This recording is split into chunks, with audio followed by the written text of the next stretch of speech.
نبی اکرم صلی اللہ علیہ وسلم نے ارشاد فرمایا، سچا اور امانت دار تاجر قیامت کے دن انبیاء کرام، صدیقین اور شہداء کے ساتھ ہوگا۔ حضرت عمر بن خطاب رضی اللہ تعالی عنہ سے روایت ہے کہ نبی کریم صلی اللہ علیہ وسلم نے ارشاد فرمایا،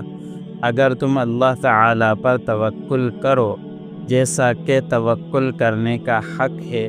تو یقیناً وہ تمہیں اسی طرح روزی دے گا جس طرح کے پرندوں کو دیتا ہے کہ وہ صبح کو بھوکے نکلتے ہیں اور شام کو پیٹ بھرے اپنے واپس آتے ہیں۔ حضرت ابو ہریرہ رضی اللہ تعالی عنہ سے روایت ہے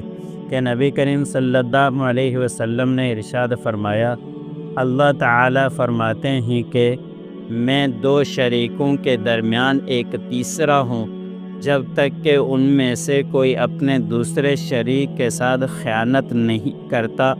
جب وہ خیانت یعنی بددیانتی پر اتر آتے ہیں تو میں ان کے درمیان سے نکل جاتا ہوں۔